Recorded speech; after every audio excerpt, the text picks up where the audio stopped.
Si tu mets tes écouteurs, éteins les lumières et ferme la porte de ta chambre, tu auras fait la meilleure chose possible. Il disait que le temps guérissait tout. Adam n'y avait jamais cru. Le temps pour lui n'avait fait qu'empiler les déceptions les unes sur les autres comme ces feuilles jaunies qu'il accrochait au mur de sa chambre. Chaque feuille était une date, un souvenir, une blessure qu'il refusait d'oublier. Il ne les relisait presque jamais, mais il savait exactement ce qui y était écrit. Il aurait pu les réciter par cœur. Adam avait 28 ans et déjà l'impression d'avoir vécu trop longtemps sans vraiment vivre. Il se réveillait chaque matin avant l'aube, non par discipline, mais par habitude. Le silence de la maison, à cette heure, lui semblait plus supportable que le bruit du monde. Il restait allongé quelques minutes, les yeux ouverts, fixant le plafond fissuré de sa chambre, laissant ses pensées dériver sans but précis.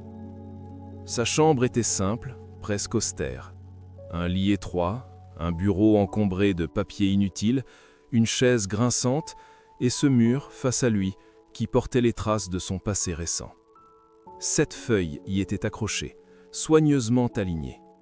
La 8e, encore vierge, attendait sur le bureau.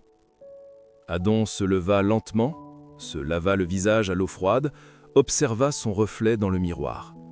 Il n'y voyait rien d'exceptionnel. Un visage ordinaire, des yeux fatigués, des traits marqués par une lassitude prématurée. Il se demandait parfois si c'était cela le problème, s'il lui manquait quelque chose d'invisible mais essentiel.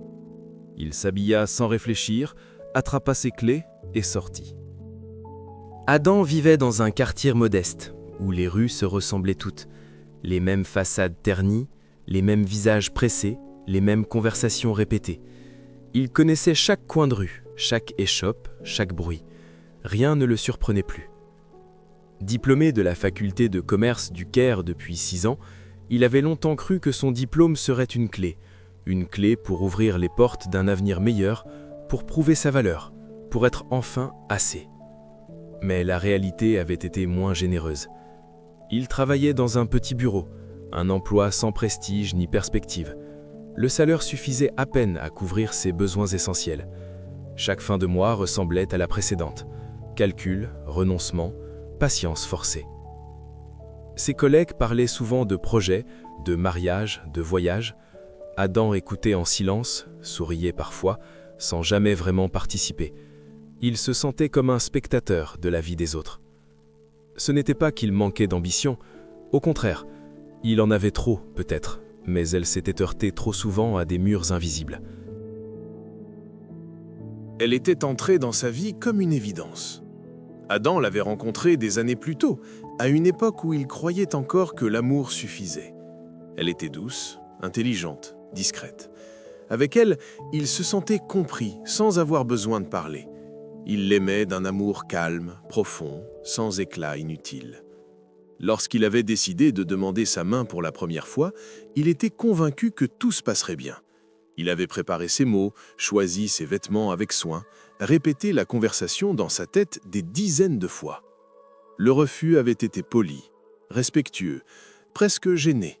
« Tu es quelqu'un de bien, Adam, mais ce n'est pas le bon moment. » Il avait accepté, compris, attendu. La 2e fois, le refus avait été plus clair. La 3e, plus ferme. La 4e, presque mécanique. Toujours les mêmes raisons prononcées avec des variantes minimes, la situation financière, l'avenir incertain, l'absence de stabilité. À chaque fois, Adam rentrait chez lui en silence, s'asseyait à son bureau et écrivait « Je suis Adam, 28 ans, diplômé de la faculté de commerce du Caire. Aujourd'hui, ma demande en mariage a été refusée. » Puis il accrochait la feuille au mur.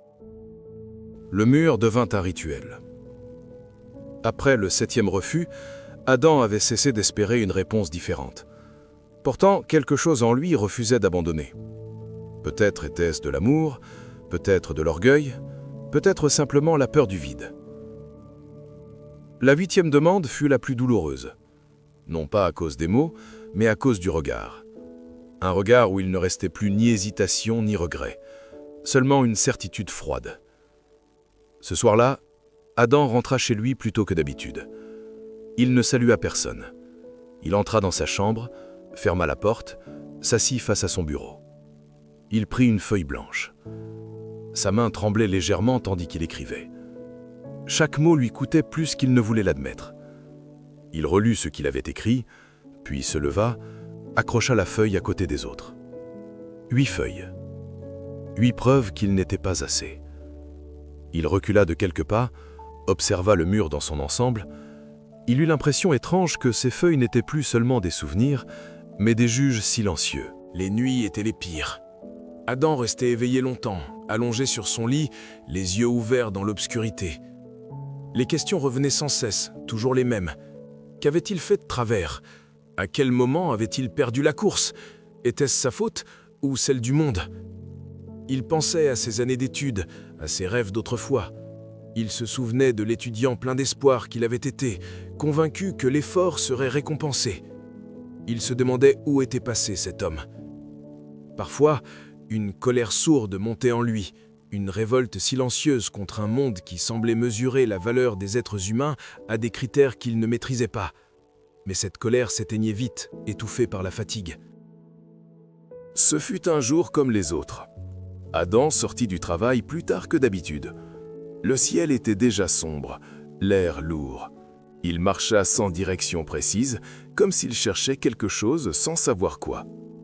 Ses pas le menèrent vers un quartier ancien, presque oublié.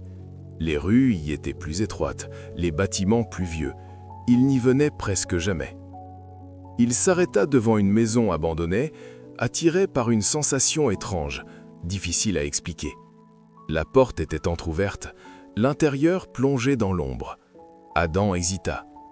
Il n'était pas du genre aventureux, mais ce soir-là, quelque chose en lui avait changé. Peut-être n'avait-il plus rien à perdre. Il entra. L'air à l'intérieur était différent, plus froid, le silence plus dense. Il avança lentement, le cœur battant. Au fond de la maison, il aperçut quelque chose d'inhabituel. Un passage étroit, presque invisible, dissimulé derrière un mur fissuré. Une sensation de vertige l'envahit. Il tendit la main. À l'instant où ses doigts touchèrent le mur, le monde sembla se déformer autour de lui. Adam eut à peine le temps de comprendre qu'il n'était plus seul, ni au bon endroit.